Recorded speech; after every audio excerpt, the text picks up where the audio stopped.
your agency in the 2020 Virginia General Assembly. So we're going to go through for the next 50 or 100 minutes things that happened or didn't happen at the General Assembly that are going to affect your day-to-day.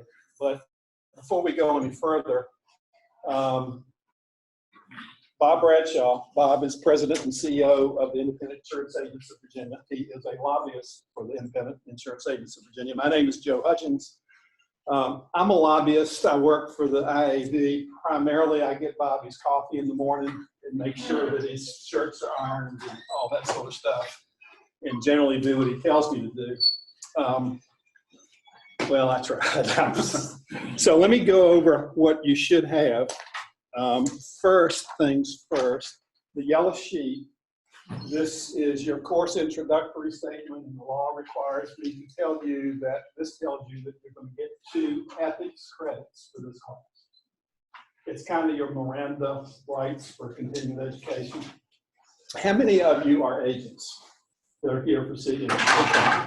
So make sure you fill out this and hand it up when the course is done. This is how we'll register you for your classes. And in about 2 weeks, you'll get a course completion certificate from us. If you don't get a course completion certificate, contact Susie Perkins at our office, because if the course completion certificate is how you prove that you were here today. If you don't have that course completion certificate and there's an issue, then you might not get credit for the course. The other things that you should have, this is a sort of a ledger of the pieces of legislation that we tracked this year. We won't necessarily discuss all of these today, but this kind of tells you what the legislation was, what committee it went to, what it did, and was it successful or not successful. This is a copy of the PowerPoint, and this is a substitute for one of the bills, right? I'll talk about that later. Yeah, so you should have this too. So, anybody have any questions? So Bob, it's all yours. Well, I'm going to sit down and shut up. It's going to be both of ours. Again, Bob Bradshaw, I'm with the Independent Insurance Agents of Virginia. And it frankly is an honor and a privilege to represent insurance agencies at the legislature and to work with Joe Hudgens. Joe's institutional knowledge of the industry, I dare say, is second to none. And we've created a monster because he certainly seems to enjoy going head to head with some company lobbyists and industry lobbyists and trial lawyers, and we'll talk about that a little bit later. But Joe's been incredibly effective and helpful at the legislature. And just so we know, how many lawyers are here? Raise your hand. Uh-oh. Well, okay, we got one. All right. Just decent. I don't write laws, so I Just won't be offended. How many company people? Raise your hand. Okay. All right, we've already started with my technology knowledge, and this isn't working. And this isn't working. Jesus. I don't know. There we go. Okay. Who can tell me whether this was a long session or a short session of the General Assembly? Long. Long? How many say long? Okay, I would argue it was an interminable session. Yes, indeed, it was a long session. Tell me if the session is adjourned yet. It is not. That is correct. They were supposed to adjourn sine die this past Saturday, but they did not come to reach a budget. And so the expectation is they'll come back on Thursday and finish the discussions on the budget. Having said that, for a long session, 60-day session, they introduced 3,899 bills. I think that's the most in the 19 years I've been working with the IAV. That's the most bills I've ever seen. Generally speaking, we're looking at about 100 bills that affect our industry. We work on property casualty, life health, workers' compensation, safety, and business issues. Generally speaking, on business issues, we're part of coalition efforts with the Virginia Chamber of Commerce or the NFIB, the National Federation of Independent Businesses. And so we let them take the leadership role, generally speaking, on business issues. But there was a massive amount of legislation introduced this year, given the new switch. If you recall correctly, this past election changed the makeup of both the House and the Senate.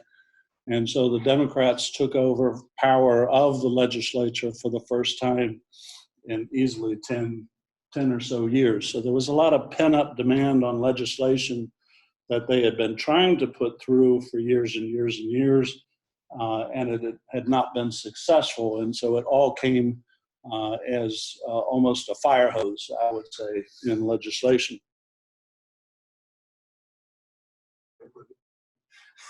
Prior to getting into the bills that were introduced this year, and I'm not really going to get into this, y'all are all guinea pigs.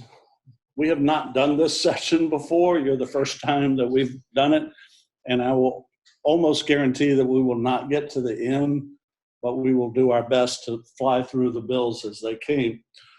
But I think, Joe, probably you might want to start with the bill from last year, as a matter of fact, a minor piece of legislation that's going to change how CE is handled moving forward after this biennium. I've never seen this before. What are you talking about? Right, yeah. Last year, Senator Chafin was picked by the industry to sponsor a bill that changes the way we do CE. And that bill passed, and then this year there was some cleanup and some things that had to happen. But beginning 1/1/21, CE will no longer be on a biennium basis. January 1 to 12/31, it'll be based on a birth month, birth year.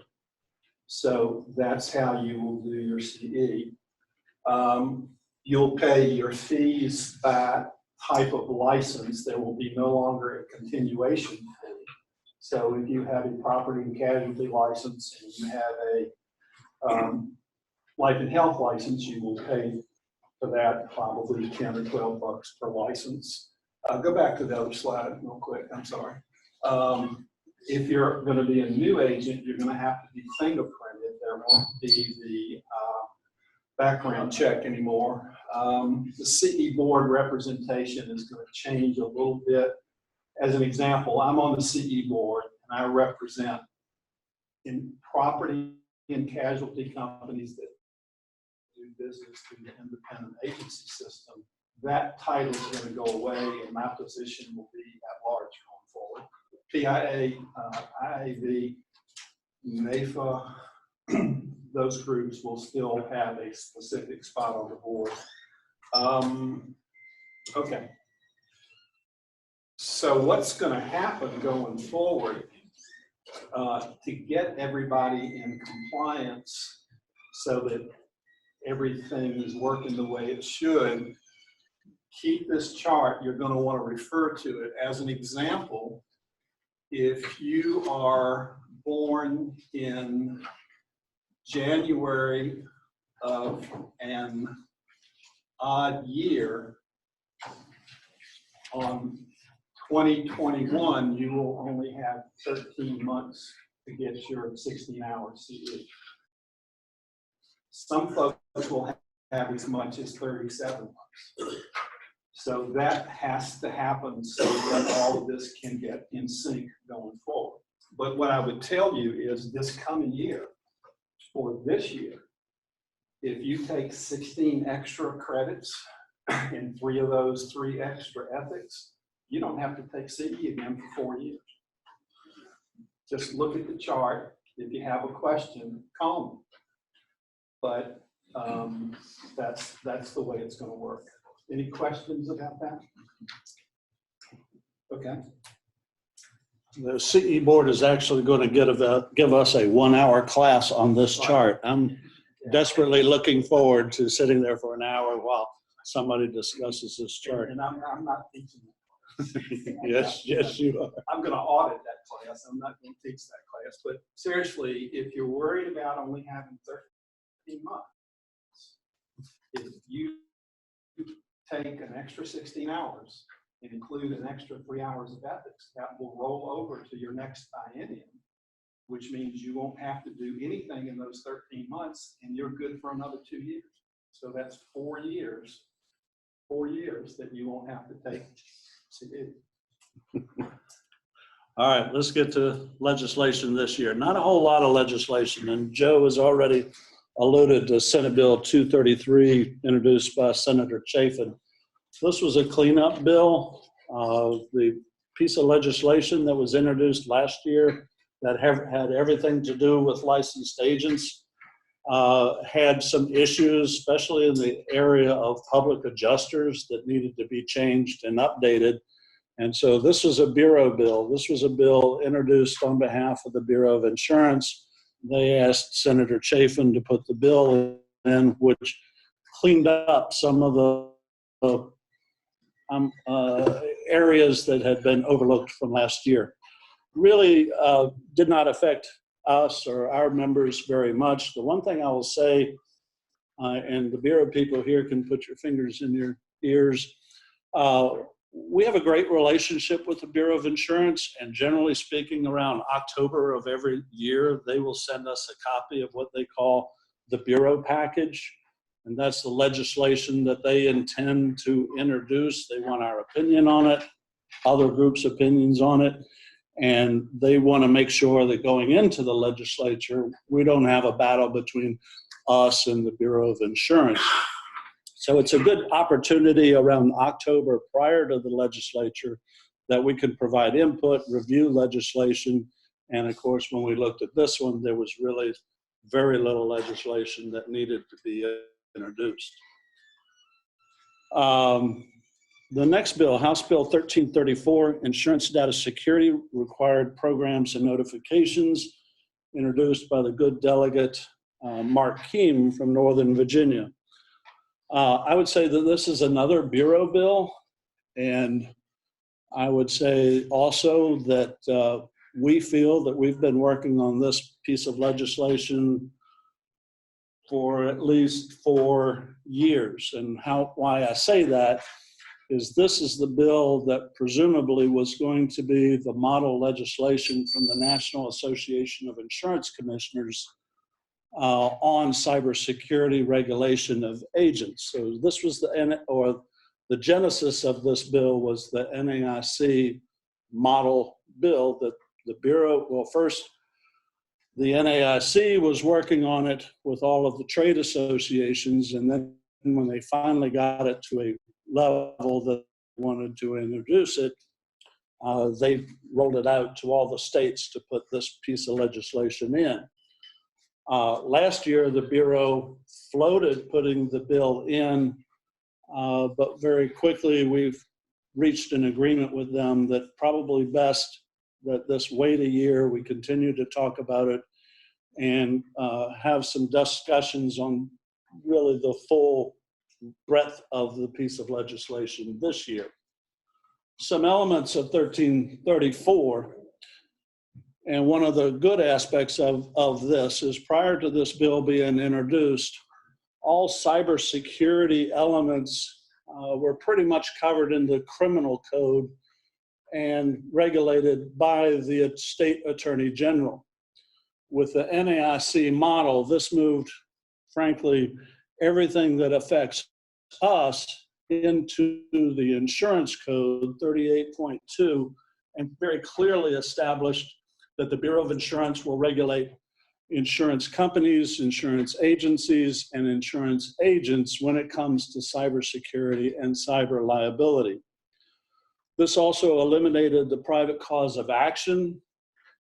The security plan pretty much took the GLEBA information that was currently in the code and moved that over to 38.2 that basically says you have to have, your agency has to have a security plan that's commensurate with the complexity and size of your agency. So if you have a 2-person shop, you don't have to have a security plan as complex as, let's say, Town Bank Insurance or March or Aon. You have to have a security plan that pretty much meets the parameters of the size and complexity of your agency. And previous statute said that too. So, Well, that was the legal language that moved over. so you should have that already in place if you have these. Correct, because that passed in 2008. And so it was an obligation of all agencies to have that since 2008.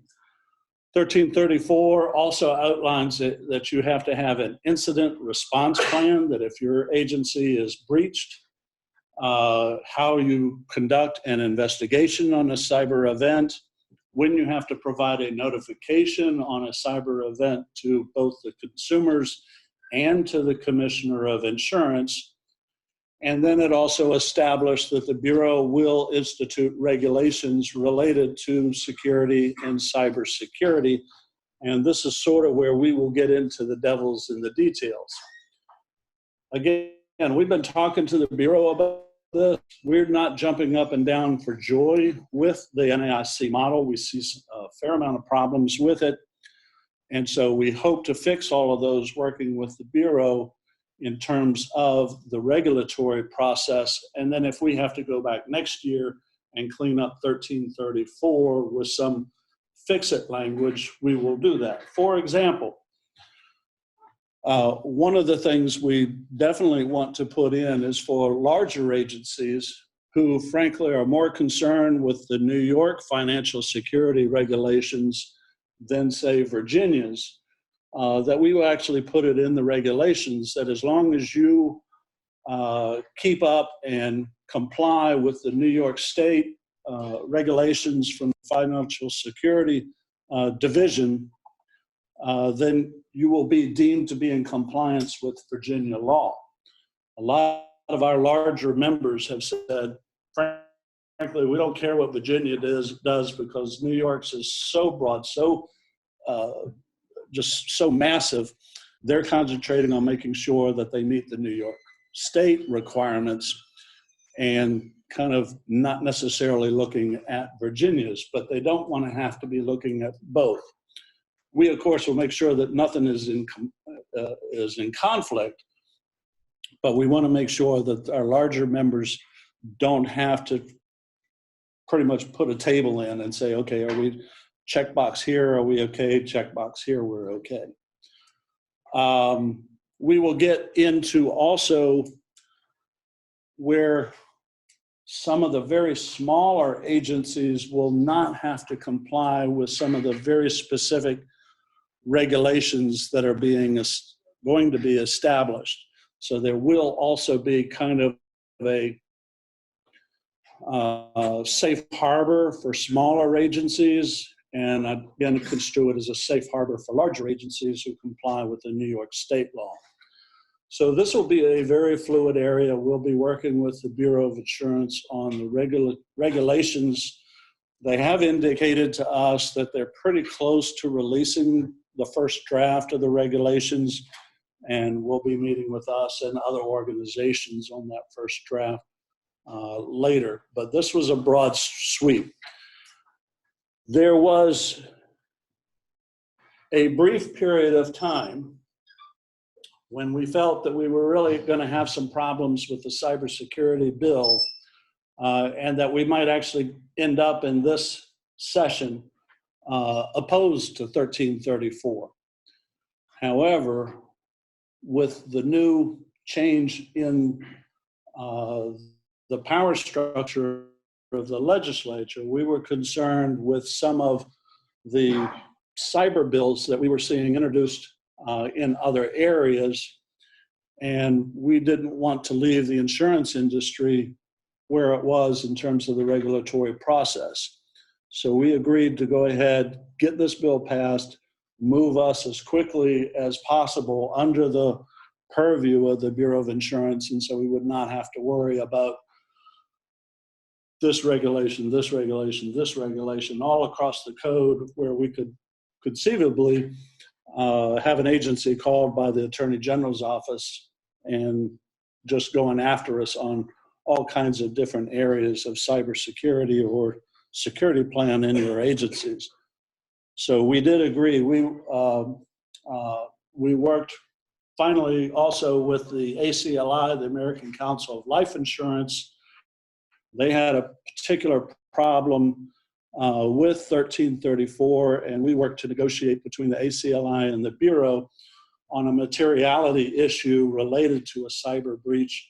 But they felt if it was not material that there was a breach, but no one's information had been stolen or affected, then why raise the flags? And so we worked on some language with that, with the Bureau and the ACLI. So ultimately, it had no opposition when the bill finally came up in committee. Other property casualty issues. House Joint Resolution 67, Affordable Housing, Virginia Housing Commission to study the definition. Joe and I also serve on the Virginia Housing Commission, and that meets throughout the year. And they've been looking at some issues related to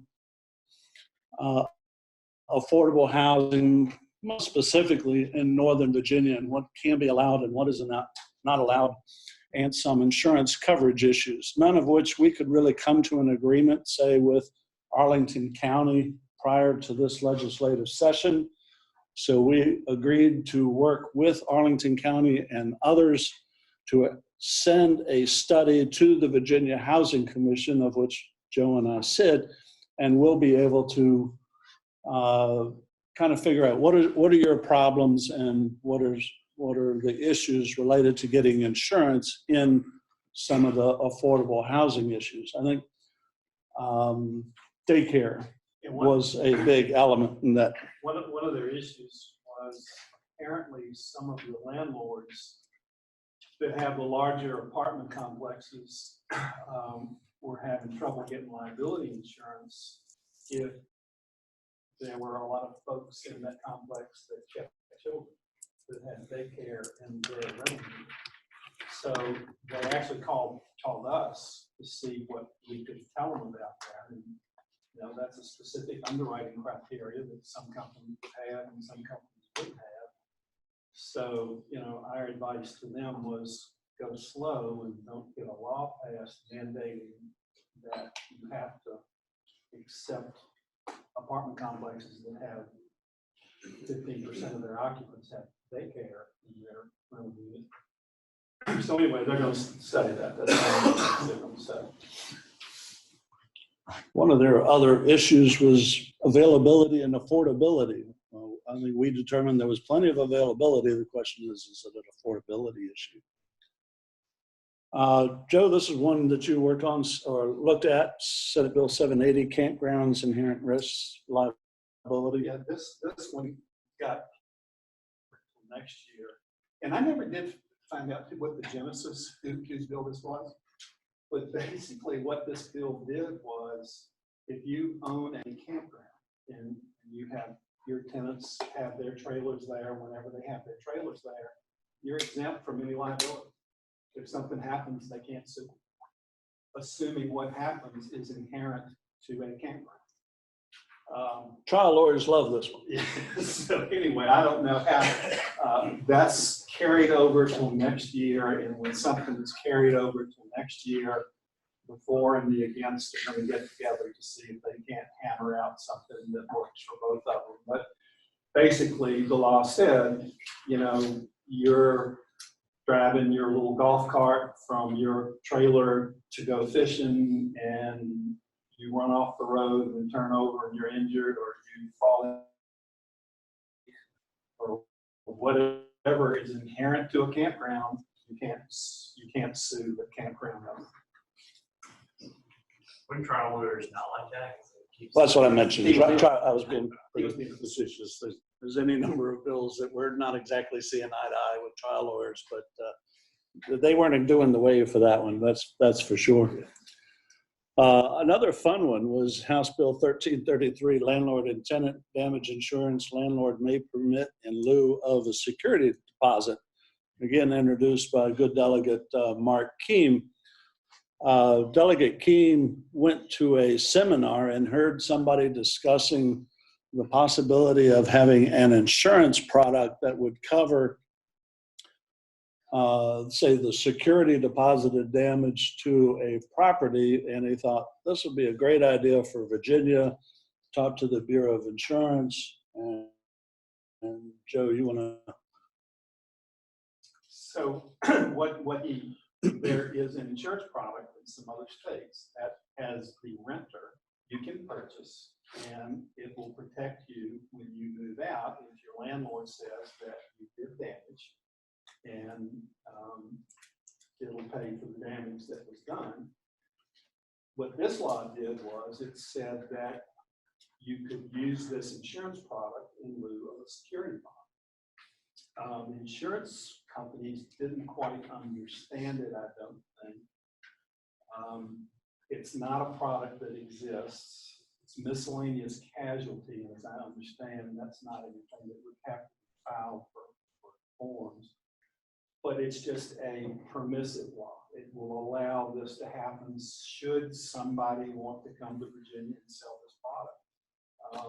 You could file an endorsement, I guess, to add it to your homeowners, or it could be a standalone product, but that's what this does. So it's on the books, and it allows the landlord to not accept certain policies if they're not up to what they think they should be from a coverage standpoint. So that's what this does.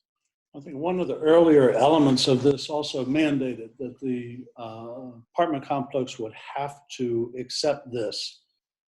We argued along with the Apartment Owners Association. There's an association for everything. They were sort of reluctant to say that this should be mandated. And so the language was changed to may be. There is a surety product in Virginia that basically already does this. I guess I remember in my college days when you were getting ready to leave the dorm of the apartment, toothpaste was the thing you used to fill in all the holes that you would put in. And so that took care of any damage deposit that there was. Shocked. White crest worked best. One of our favorite bills from last year. How many people took the law and reg class last year? Remember the video with Chat Peterson doing the uninsured and underinsured motorist bill? And so I cannot tell you how excited we were when we first started looking at legislation drop this year, and we saw that Senate Bill 27 was back, which basically would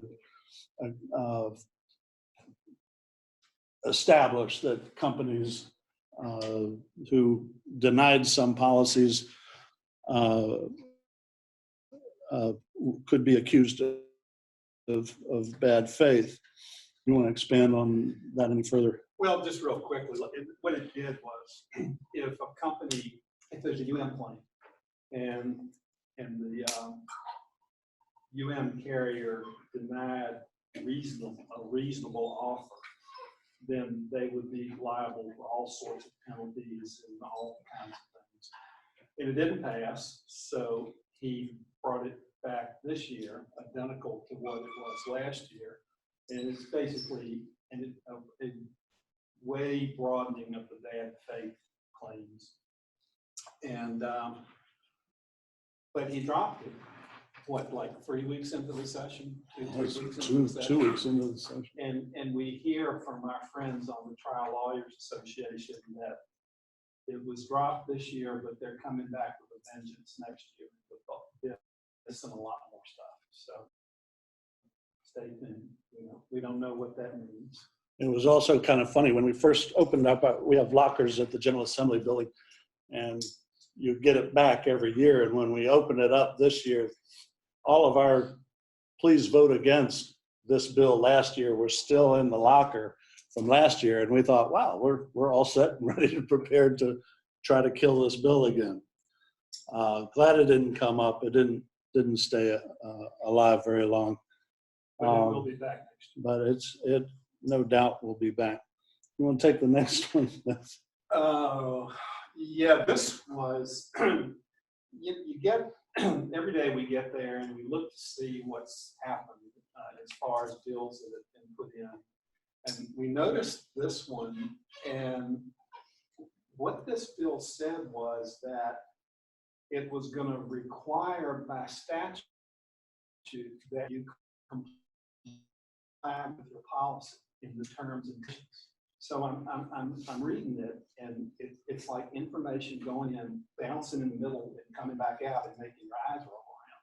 What had happened was Delegate LaRock had a constituent that was in a wreck, and it wasn't his fault. And the person that hit him was a teenager. And when they went to this person to get things going, they wouldn't talk to him. They absolutely refused to talk to him. So he wanted to put a bill in. When you talk about who went to the teenager, was it the constituent or the insurance? The constituent. So, yeah, I'm sorry, the constituent. So the intent of his bill was to make it mandatory that the at-fault person or the perceived at-fault person comply with the policy that says they have to cooperate. Well, in the first place, that's their policy that they would have to comply with, and their policy hadn't been called into question yet. What we tried to explain to Delegate LaRock was, what's happened here is they've gone to the lawyer, and the lawyers told them, sit down, shut up, and don't say anything until you get sued. And that's the way the system works. And you can't require me to comply with Bob's policy. I don't think he got that. I'm not sure he ever did. And it was going to the courts committee.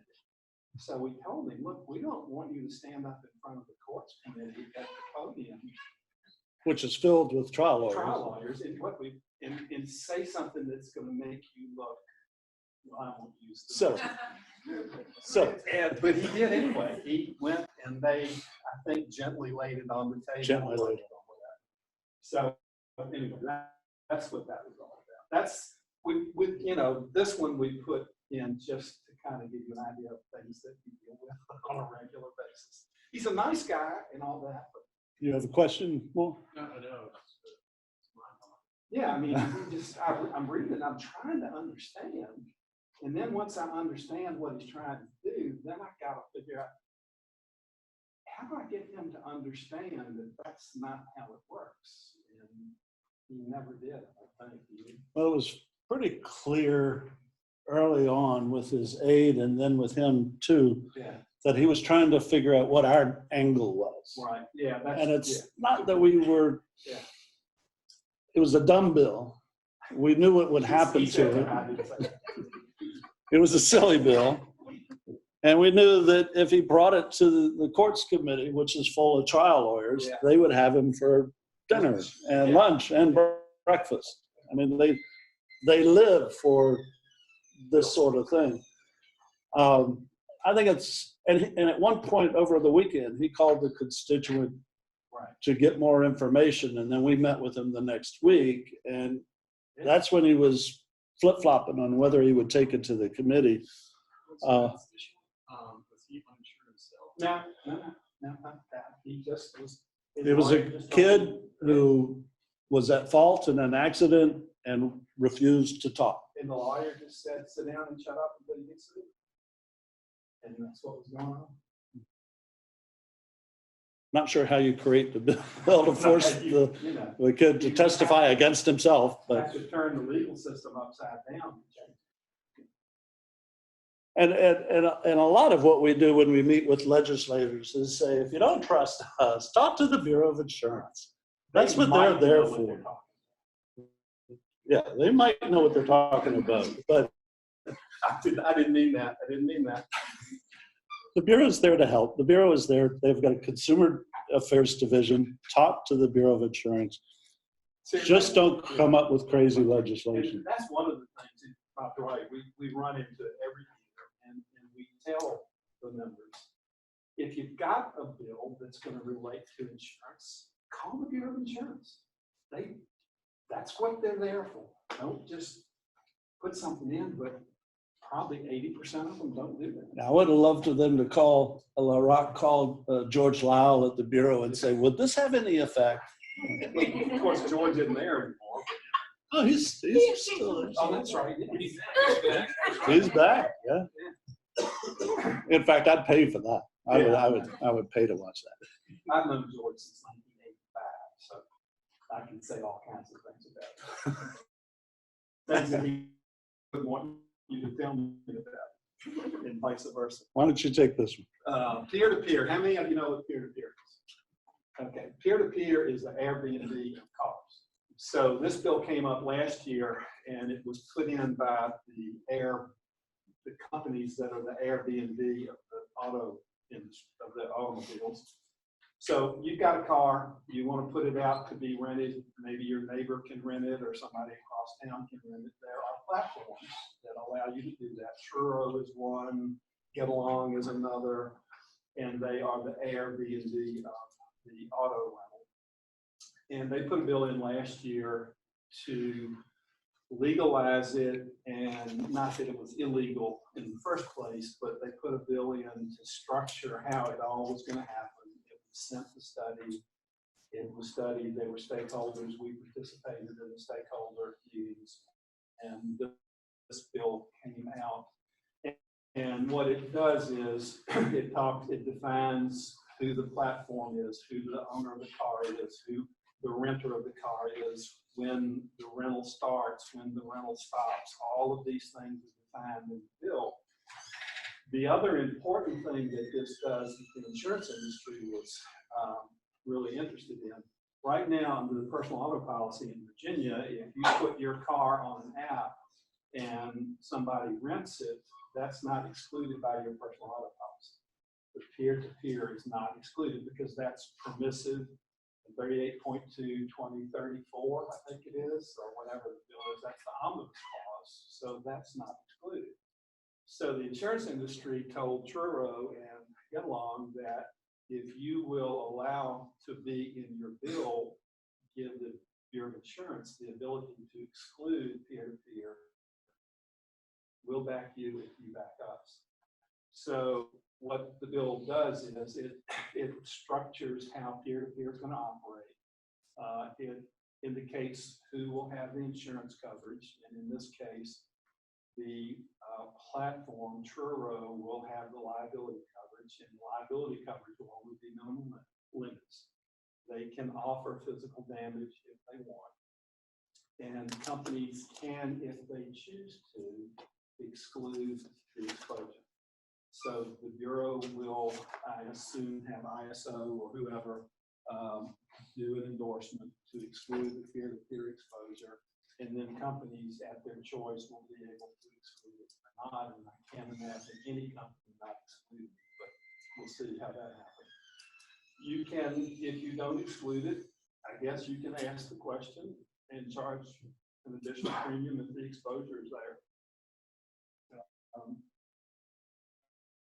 Anybody have any questions about that?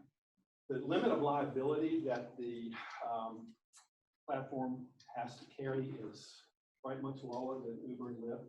Uber requires 50, 100 when you're trolling looking for a passenger, and $1 million when you have a passenger. This only requires minimum limits.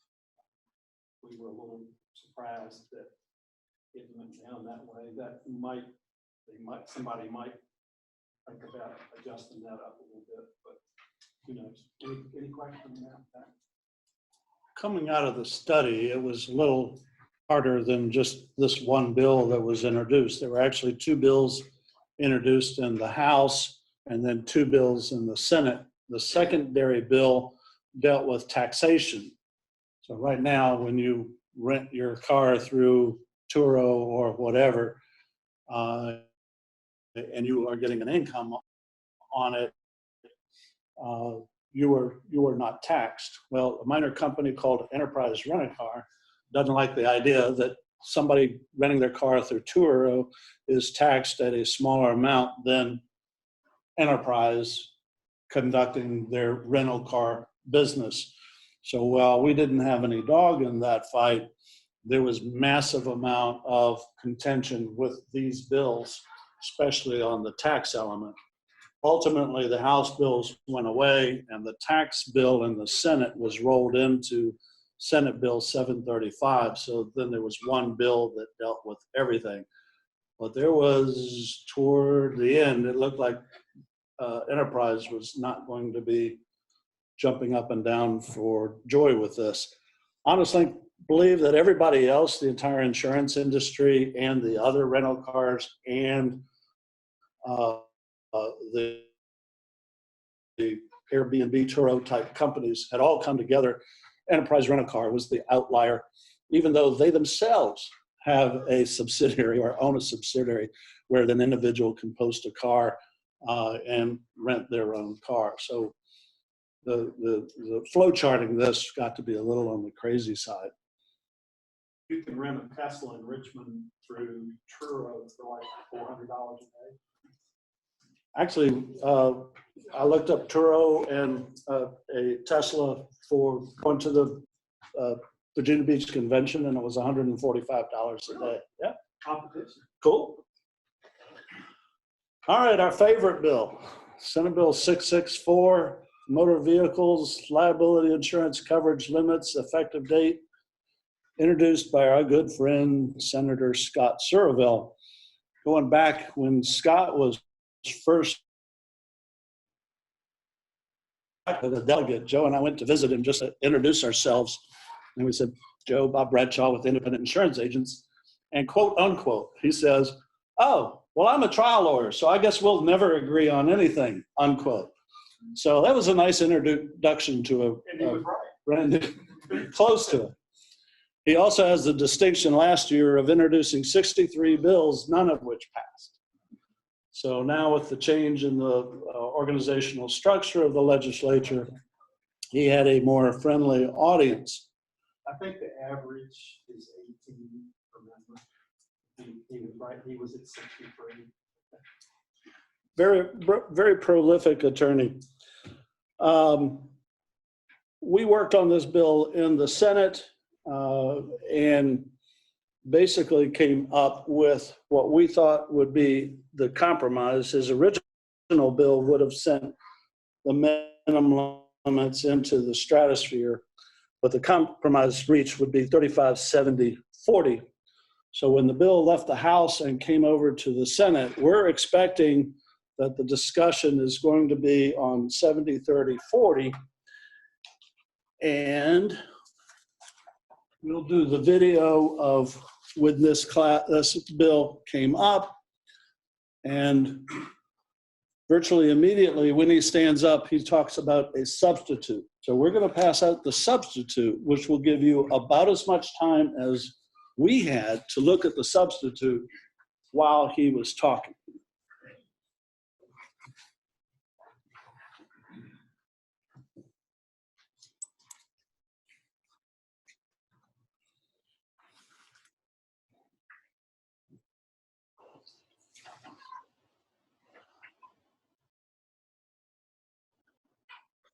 Stop.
You know, what he's talking about is when a 25-50 hits 20.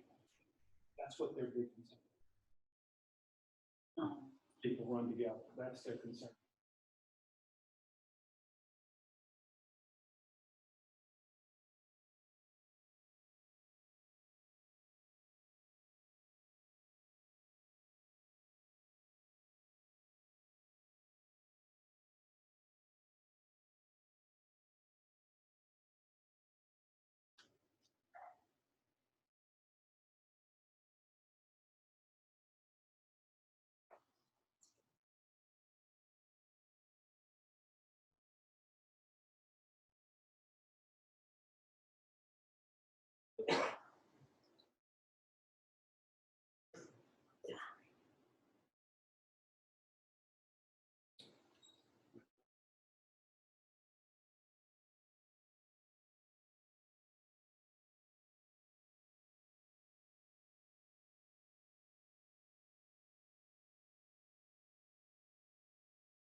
Watch the nay column. No, that's in the next video. Oh, that's, no, never mind, never mind.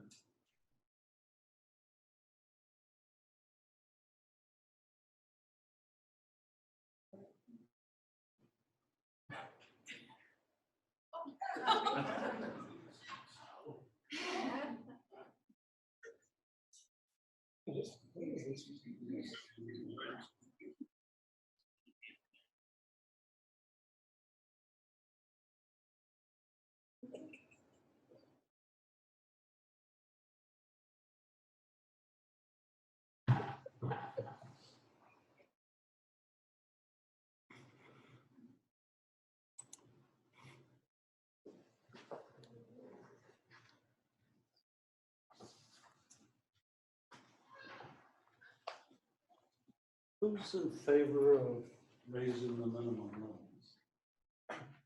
Raise your hand. You know when the last time they were increased? 64, it said. 77. 77. You notice that we didn't step up on this one because when we surveyed our legislative committee, it was 50-50. They kept talking about this industry data. And frankly, the first time I saw this data, I thought, oh my God, agents could be sued for selling way too much more insurance than you need. But also this comes from ISO. It's not, they kept saying it's industry data. Well, it's ISO data, and data is data, and they're the ones that get it. Did you just say agents could get sued for selling too much? Well, you could be accused of selling more than somebody possibly could Not if the use. state mandates it. No, certainly not if the state mandates it. He's saying if you sold them $200,000, CSL or something, and they said, oh, well, 90% sell under 25,000. Why do I have 300,000? It'd be an interesting case. Well, it's sort of kind of like what one of the delegates said when she asked her agent, do I have enough? And they said, yeah, you have enough. 1-800 E&O insurance if you're not careful with it. Bill clearly will be back. One thing I challenge everybody to go back, because we did it and our committee did it, is go back and take a look at your premiums for underinsured motorist coverage.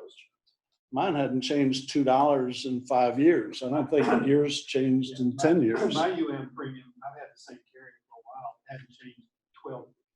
And being a company person for 40 years and being involved in that, what that tells me is they're making money on uninsured motorists, which means there's not a lot of claims. Priced correctly. And if it's, In fact, 12 years ago, they were probably charging way too much. intuitively, it is a weird argument that it hadn't been touched since 1977. And it seems like cost of fixing the cars, medical, it ought to go up. One of the things that I told Chris Legato, when he was lobbying us to lobby them. One of the first things you learn with insurance company is if you got the premium right, what difference does it make what the limit is? So why are you fighting this? Particularly if you're saying you don't need the coverage, then you're selling something that you're never going to use. In fact, my argument was best way to get the bill killed is stand up at the podium and say, great, more money for us. We're going to sell coverage that we'll never have to pay off on. So I don't know. But if the limit's there, the lawyers will fight to get the settlement up to the limit. Well, Oh, yeah. that's Is that why they're fighting for it in the first place? Because Absolutely. that's certainly a possibility that right now the demand letter you get is to 10,000 because it's a 20,000 limit. If it goes to 30, the demand letter you'll get will be for 20,000. So they'll pick up an extra 5. And I understand that, but So this bill is solely about uninsured. No, It's not about- no, it's the primary, and the UM has to be what the primary is.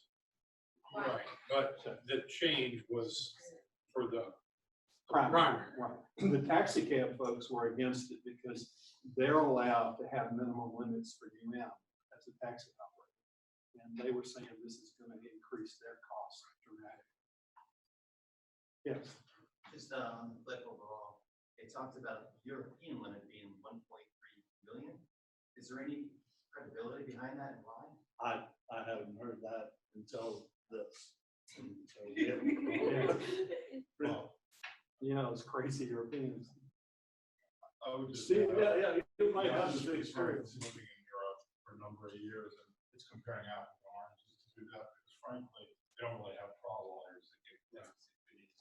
They don't get the personal injury, huge personal injury lawsuit. So if they do have limits for that, I would say that the individual claimant is getting the lion's share of the money, not the lawyer. And so it's really an apples and oranges comparison. Another one of the Very things. much so. Another one of the things that you heard that was kind of, you heard Delegate Weaver say that really the only problem in Maine is running into a moose every now and again. But it's kind of tough to compare South Florida to Maine. I mean, that's, if ever you compare apples to oranges, you just can't compare the two. If I'm correct, I think he said the number of drivers or the number of policyholders. He didn't talk about the percentage. So I'm pretty damn sure the number of drivers. Yeah. If that's what he truly said. I think he said 26%. He said, I thought he said number, but maybe you're right. And just back to. the moment ago, 26% was I the believe- uninsured motorists in Florida. Virginia, it's 9.9. I do believe that someone had asked, I believe, if my memory serves, that the liability requirement for vehicles in the UK is £1 million, which would be approximately 1.1 to 1.5. But I echo what was said, that it's just not a litigious society over there. And claims for liability tend to be based on making a person whole, not rewarding them as our system often. And again, what they're talking about here is when two minimum limits people run together. That's what they're talking about. Yes. That's Interesting to me, because it is an affordability issue, or it has to be, because there are thousands of vehicles on the road today that are owned by businesses. And typically, the limit of liability for a business is $1 million. And they may even have an umbrella over the top of that. So thousands of vehicles driving around here today are businessmen who have their people are driving, they're carrying $1 million in limit, and we're suggesting that each are appropriate limits. It's ridiculous. We'll show you these. Yes. When you quoted the 9.9% being uninsured, is that the amount that pays E&D fee, or is No. that including people that don't pay? No.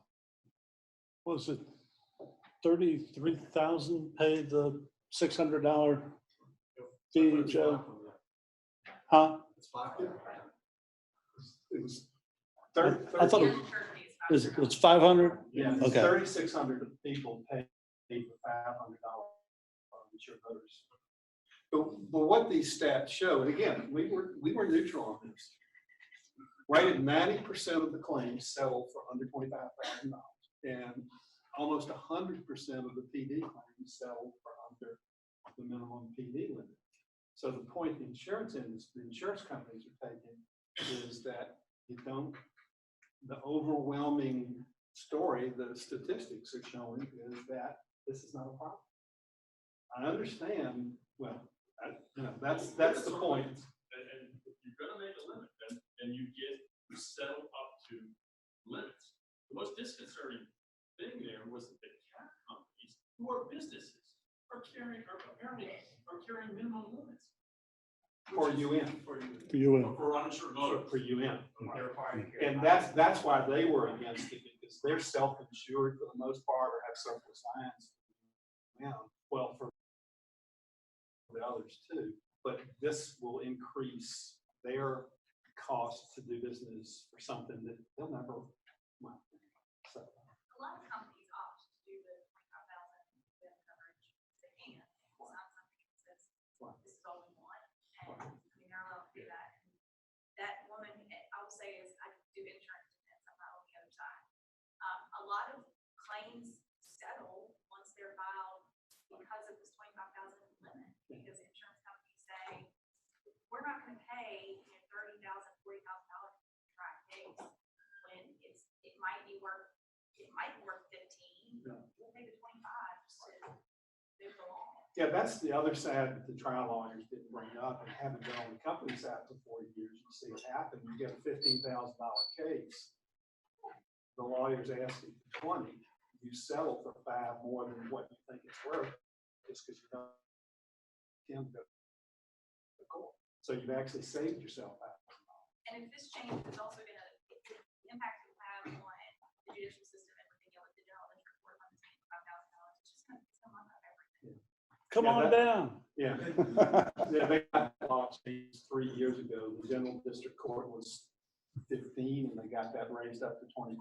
Yeah. I'd be interested to see of the 89% versus at or below, what percentage is at? See, that's the statistic that's not kept that he was referring to.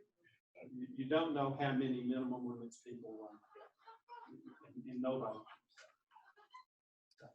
Well, it could be a little bit long, but it kind of gives you an idea of what we have. We have another video of Joe saying, I've got 3 important things to tell you today. And so I didn't use that one. That was I just after think they we should did. have had somebody who was insurance expert, so she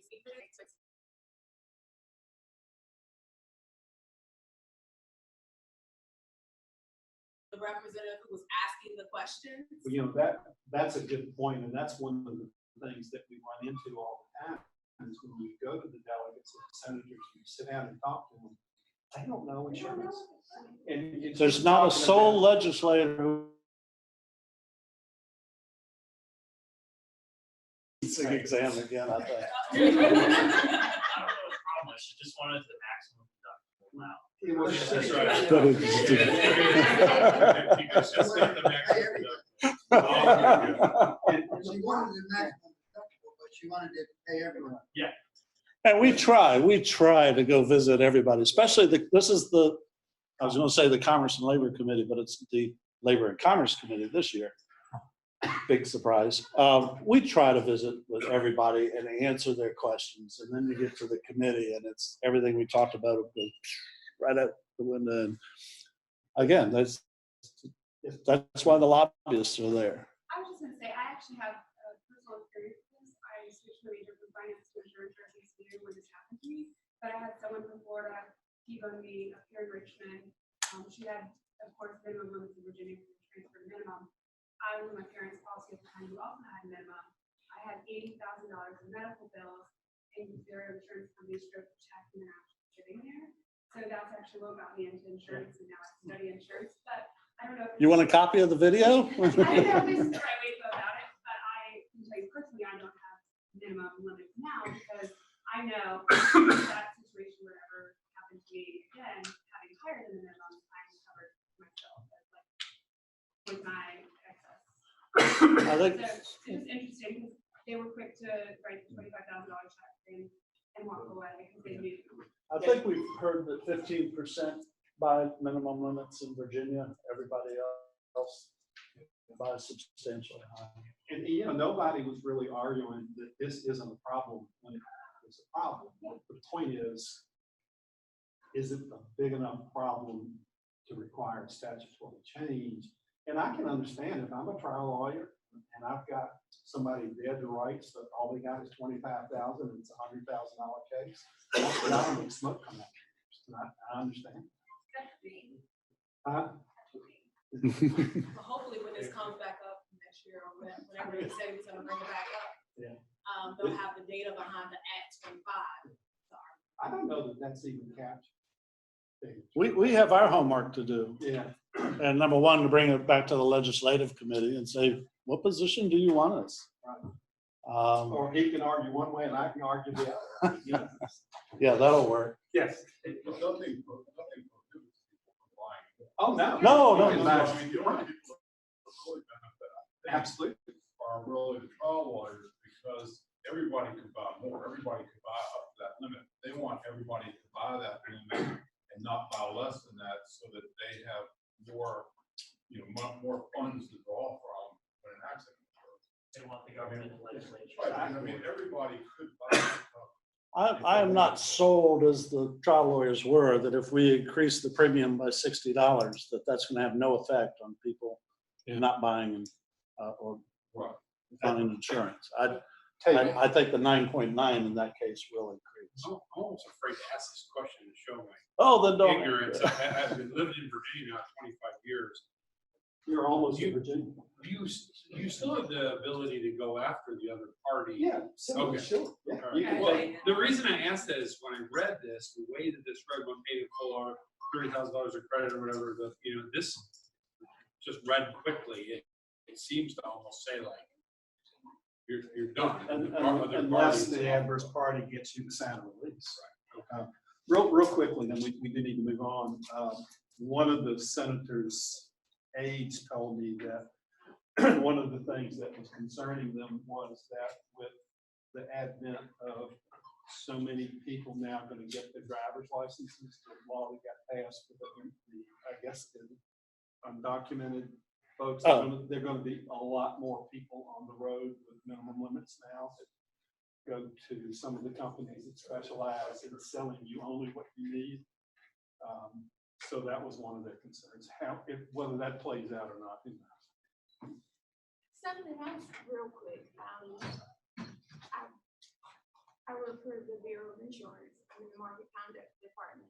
And one of the things that we see a lot of is non-standard companies that only allow minimum. And even when we see their previous policies from other carriers, they had higher coverage, but the non-standard will only allow them to have minimum. So possibly that's something that should be looked at. Well, there's a reason why they're non-standard. Yeah. But if they want to pay for it.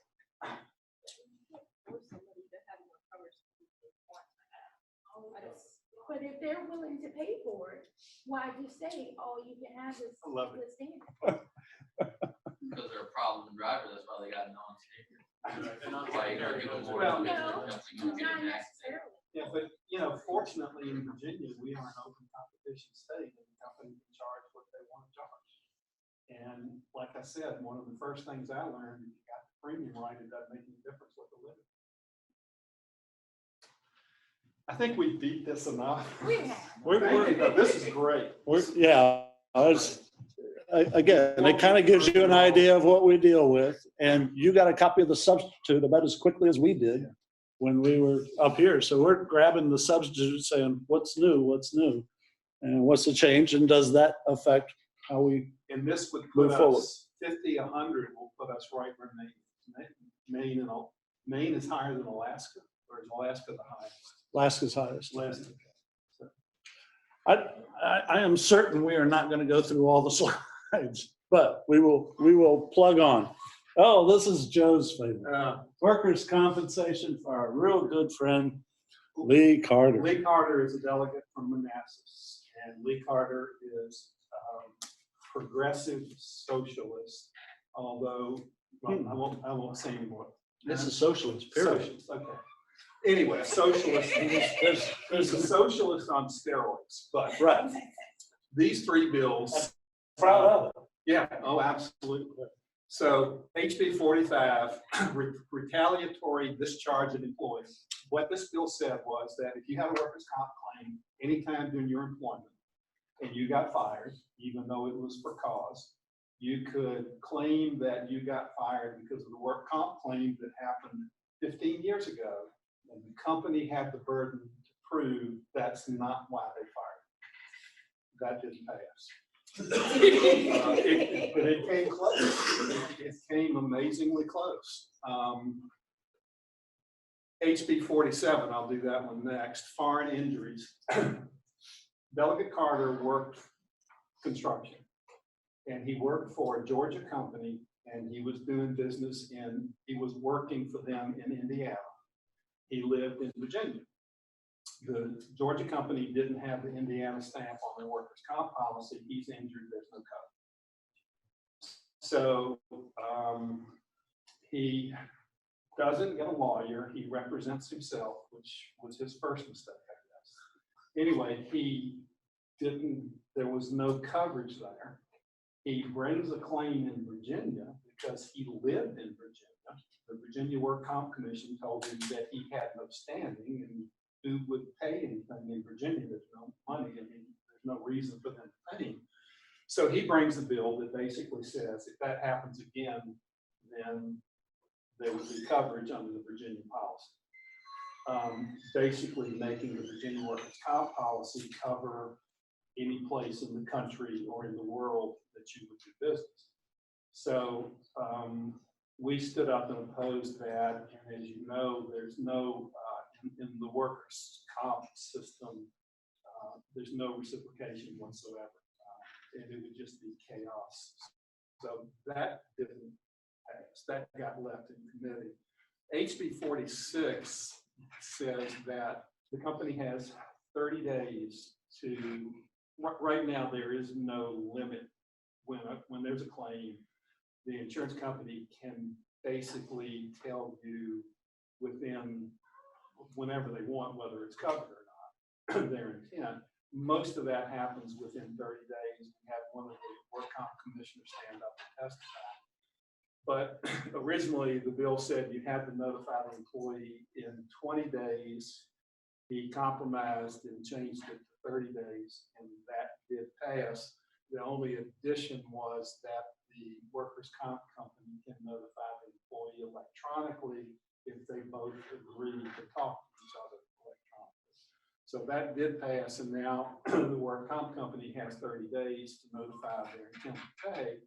But they can wait till the 29th day, say, well, we don't think this is covered, and that just stops everything and it goes on like it was in the past. Anybody recognize these bills? Having attended the class? They were from Lee Carter has been in the legislature for 3 years. This is the third year he's introduced all of these bills. The same, so I guess after 3 years, he got one of them passed. Right? Sort of. Sort of, not too bad. House Bill 1558, Workers' Compensation Ombudsman Program created, introduced by Delegate Terry Kilgore. I don't know about y'all, but we get a ton of calls from consumers about workers' compensation issues. And as a matter of fact, if you call the Workers' Comp Commission and say you have some questions about work comp, they'll give you our phone number, which seems a little on the strange side. However,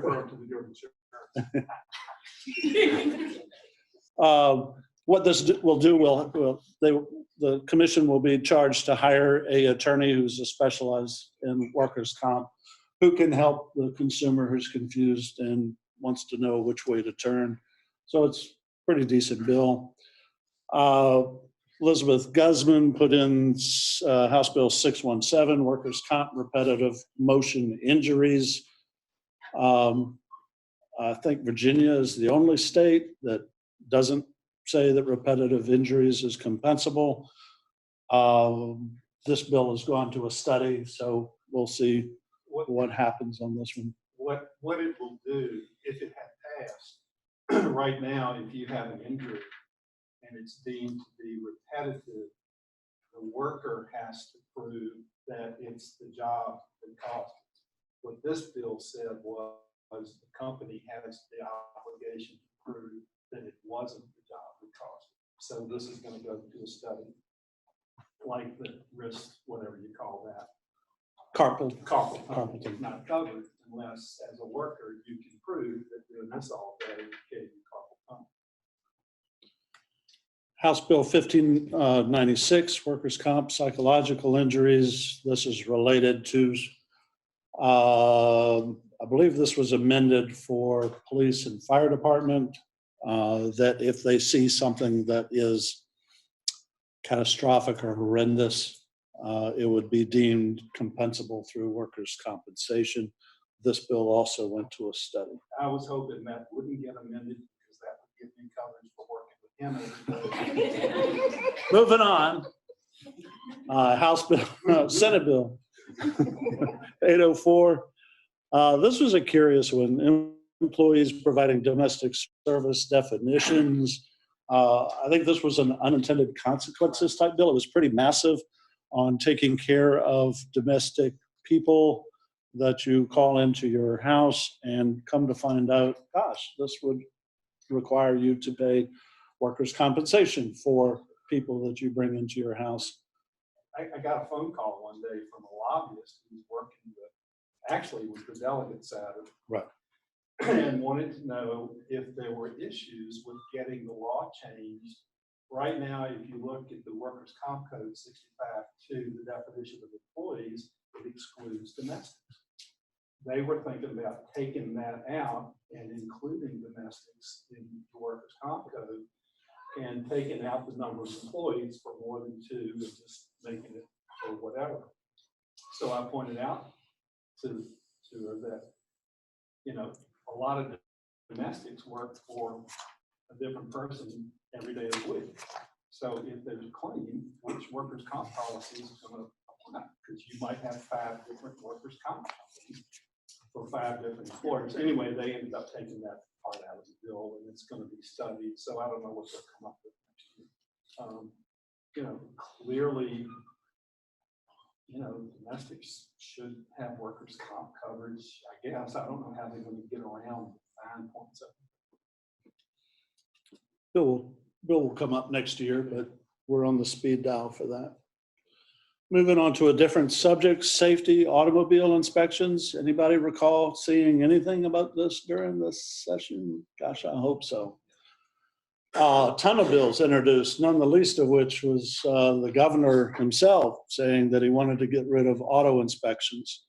My thought when we heard his announcement was he was throwing this out to distract everybody's attention from increasing the gas tax.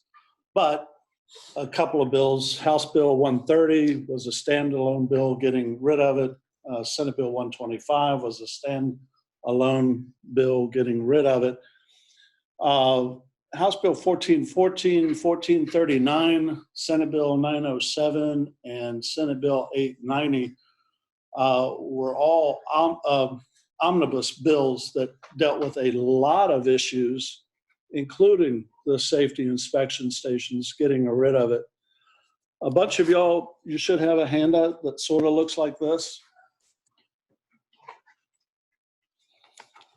This is kind of a good example of a coalition group putting out some information on a particular topic for the legislators to see. And in the middle of it, you'll see the associations or the groups that are opposed to getting rid of the automobile safety inspections. Attached, believe it or not, is information from the Virginia State Police. They sent it to us and said, we got to get this to you as quickly as possible because we believe the governor is going to call us and say, stop helping the other side on this. And so they wanted us to have the statistics as quickly as possible.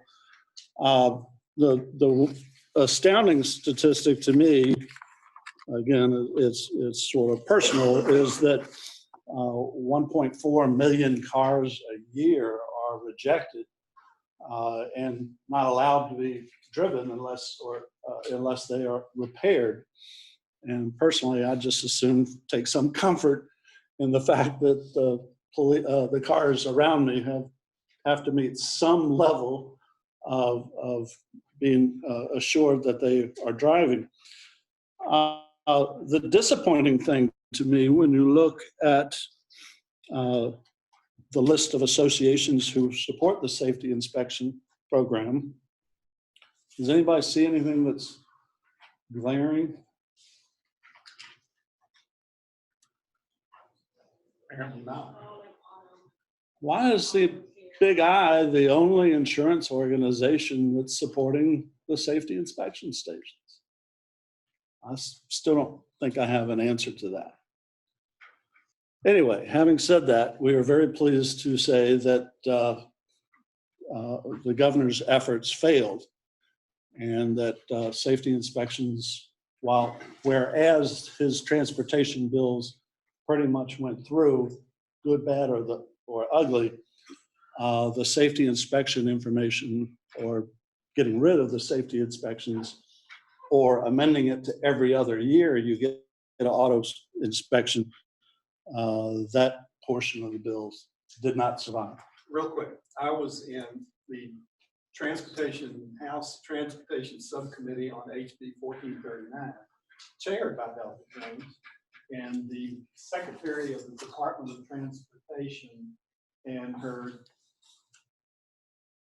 Deputy Director were there going through this and giving all the reasons for this bill, all the super things. And when they came to doing away with inspections, they said, and I quote, their research tells them that doing away with inspections will cause crashes to decrease and probably will cause insurance premiums to go up. And later, after that, one of the other lobbyists for the Trucking Association came up to me and looked at me and he said, I thought you were going to have an absolute heart attack when they said that based on the look on your face. And, you know, I just, how somebody could sit there and come to that conclusion and keep a straight face, I don't know. But they don't record the subcommittee meetings, so I don't have a recording of that. We did testify in and What's the theory? What's the, They, I don't is it as really, simple as we don't think it does any good? we don't know what their, okay. I think some of the concern, I can't speak to them because honestly, I don't know what his reason for bringing this bill up was, but part of it that I can speculate is with some of these inspection stations, it's auto mechanics who are doing it, right? It's certain, and so some of the concern is that in some of these places, they're saying that you need things done, that if you take it to another place, you pass. And it's hundreds and hundreds of dollars worth of repairs that you don't even need. People end up paying because they know they have to have a vehicle that passes inspection in order to have it on the road. So I don't know if at one point we used to have the safety inspections done at the DMV. I don't know. But I think that at some point it needs to be done by somebody who's not, like, maybe it's a different entity or something that's not automated, doesn't tend to benefit from a vehicle not passing inspection. That's a good point. It didn't come up a lot, but I know the state police are charged with policing that, to make sure that doesn't happen. But you're right, it does happen. well, I'm not necessarily, if it happens, I would have to say that it is so anecdotal because 0.00, the police have received 0.003 complaints as a percentage of, hey, they didn't treat me right in the inspection station. And I would think if that was prevailing, you would think that would be higher, Yeah, so people need to speak up more, basically, what you're saying. potentially. Right, not everyone Yeah, and knows. you're investigating a negative. I believe the police have streamlined this program, and when you look at the statistics that are part of this, there's another issue that's kind of an uglier issue that frankly we had thought of, but it never came up at the legislature. But the thing that's compelling to us, and it's the video I do want to get, is every time the administration spoke on this bill, they had a different reason for getting rid of it. And so they weren't even consistent in their own presentations of wanting to get rid of the bills. And that's what we're trying to put together. I know the other video was long, but I think it would be enlightening to hear this Deputy Secretary of Transportation say, we want to get rid of it for this reason. Then the next committee, this reason. The next committee, it's this reason.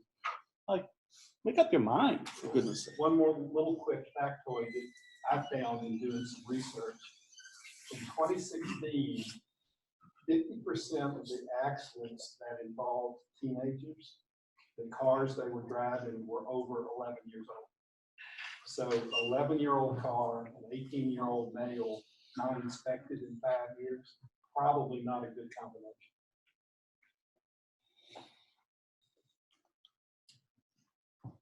Finally, we can come to you at this meeting and say we have passed a distracted driving bill. And this was an administration bill, so they do some good things, but this was definitely one of their bills. So come January 1, 21, You cannot have a cell phone in your hand while you're driving the car. The bill, the code distinctly says driving. So if you're at a stoplight and you pull out your cell phone and you check your emails, just make sure you put the cell phone down when it turns green and you go. You cannot have it in your hands when you're driving, effective January 1, 2021. I thought it was even if you are at a stoplight. Excuse me? There was a judge, my daughter just got the formal ceremony for her license. And the judge who gave them the, that she said that even if you're at a stoplight, you're still considered driving. So if you're behind the wheel of a car. Current code says operating a car, which is why that is in effect. So when this bill takes effect, it says driving. And they debated this like crazy. You're not driving when you're stopped at a stoplight. That was the testimony given by the lawyer for the committee, that if you're stopped at a stoplight, you're not driving. Current code says operating, which means you're in it. Even if you pull over and it's still running, you're defined currently in the code as operating. But on the other hand, the judge didn't interpret that. on the other hand, one of the things that spoke to me also was last year I went to the distracted driving conference in Roanoke and sat at a table with a bunch of policemen. And I said, stupid me, what's wrong with the current code? And they said, it is absolutely unenforceable. There's no way that we can pull anyone because we don't know whether they are looking at the weather or what, or actually in testimony, believe it or not, you could be playing Angry Bird, and that's not against the law. And one senator said, what's Angry Bird? So it gets into that. But the current code says driving, which means once you're stopped, you're technically not driving. Difference in the code language. You don't want to be in test case, find out. Yeah. Hey, call us. Yeah, tell them Bob and Joseph. Bob and Joseph. Life insurance real quickly. House Bill 487, life insurance, notarized signature, introduced by good delegate Danny Marshall by request, which generally means one of his constituents asked him to put the bill in. Usually when you see by request, when the legislation is dropped, it's kind of a constituent bill and maybe the legislator isn't really that enamored with it. It was the first week of the legislature and we saw this is crazy bill. And we like Delegate Marshall, so we went to visit him. And what did he say? He said he got the idea from a television show where somebody took out a life insurance policy on their wife and killed them. Don't you hate it when that happens? So I said, So was it a CBS request? I don't know. Anyway, he withdrew it. He withdrew the bill pretty quickly. The next one is a Bureau of Insurance bill, Senate Bill 164, accident air trip insurance, vending machine sales. Anybody here remember? No, I'll turn it the other way around. Gone to the airport and before you get on your plane, you could actually put in a quarter and get $100,000 insurance on the plane you're getting ready to take. How many people have seen one of those vending machines recently? That's right. There's not one in the state of Virginia. However, the Bureau of Insurance is still charged with overseeing these vending machines, which no longer exist.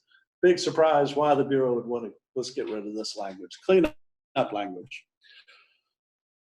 House Bill 775, this is an AARP bill, college savings plans, and actually there's different wording on this, analyzing current programs. The AARP actually wants the state to get into the business of creating pension programs for individuals and small businesses to the competition of business and industry.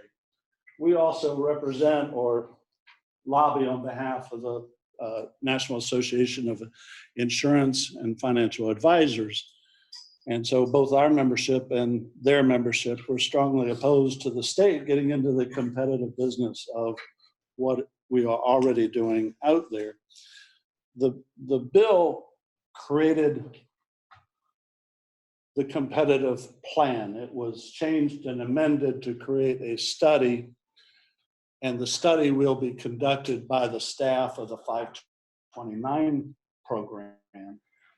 And so we will be part of this study to say, why does the state need to get into this area?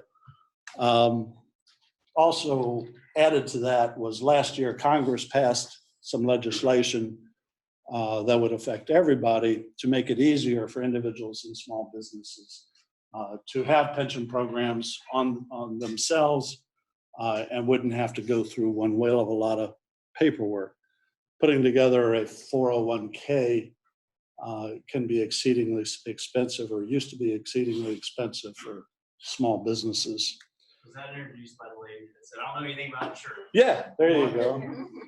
However, she introduced it on behalf of AARP, and you'll find that a lot. A group will ask a legislator to put it in. It'd be helpful to get somebody to put it in who knows of which Or at least doesn't the publicly subject. in the same Right. But good, session say, I knew nothing. yeah, really good question. Good catch on that one. In health insurance, a ton of health insurance bills were introduced. About 132 bills related to health insurance. At least 30 mandates were introduced. And so when the legislature complains about the cost of health insurance, if you look at a mandate and say, it'll only be 1% higher for your health insurance premiums. If you got 30 mandates, you just voted to increase your health insurance premium by 30%. Now, some of these would not be that much, but some of them, we would argue, would be one whale of a lot more than that. A lot of these were sent to the Health Insurance Reform Commission for hearing. The autism bill did pass. The hearing aids bill did not pass. It did go to the Health Insurance Reform Commission. Senate Bill 861, Group Health Benefit Plans, Bonafide Associations Benefit Consortium. This was put in on behalf of the Virginia Chamber of Commerce. There was a companion bill introduced on behalf of the realtors. And then Senate Bill 732, and there was a companion House bill to create the Virginia ACA. And so you'll be seeing a lot of information about that. Several bills introduced related to surprise billing. You go to the emergency room or you have an operation, the hospital is in your network, but gosh darn, the anesthesiologist is not. And you get a bill for $30,000. These bills were designed to stop that. I have not been able to really study the final bill that came out, but we definitely had the hospital bill versus the health insurance plans bills. So we'll see what happens to that. There were 30 expungement bills, which this was sending Mike Beavers into orbit at the Bureau of Insurance, which basically puts the insurance industry into a strange position. You're not allowed to hire somebody with a felony. But if they had a felony and it's expunged, does that still count? Could be a problem. All of those expungement bills were put together and were sent to a study. So it's something that we'll have to work on. There were a ton of bills that basically got into how do you conduct your business. House Bill 416 was sort of like that. You would not be allowed to ask somebody that you were looking to hire, how much did you get paid at your previous job? House Bill 622 actually would prohibit you from telling your employees, don't talk about wages. I will warn the business industry, I'll warn our members. There seems to be a real big issue on misclassification of workers. So if your agency hires independent contractors, you bloody well better follow the IRS language related to what constitutes an independent contractor versus an employee. There were a ton of bills. These were two that passed. And so I would commend you if you have an HR department to get those bills to your HR department. Not going to mention, well, Senate Bill 481, employees earn sick leave, was going to mandate that 8 companies with 15 or more employees have a sick leave policy. That bill, however, died Saturday. And then Scott Surovell, our friend again, put in a contributory negligence bill related to motor vehicle accident involving somebody who's walking or a pedestrian, and that did not pass either, but will probably be in the civil bills that the trial attorneys put in next year. And this one I can't figure out to save my life. Habitual offenders decreases the penalty for driving while intoxicated. So you're a habitual offender, you've recently been convicted of driving under the influence, and you hit somebody while you're driving, regardless of what you've been convicted of, you wanted to reduce your sentence. I would think Mad Mothers Against Drug Driving would probably have something to say with this. It didn't pass. Well, he pulled the bill saying, well, this doesn't do what I thought it was. I said, what the blankety blank did you think it did in the first place? It's pretty clear. No, you had to pass it to.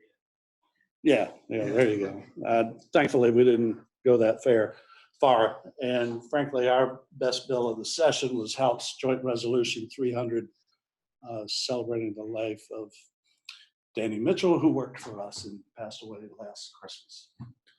So thank you all very much. Don't forget your Sign out if you want credit for this. 3:30.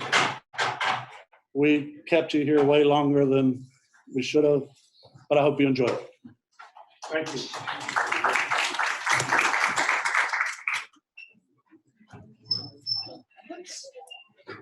Only actually, you're legal.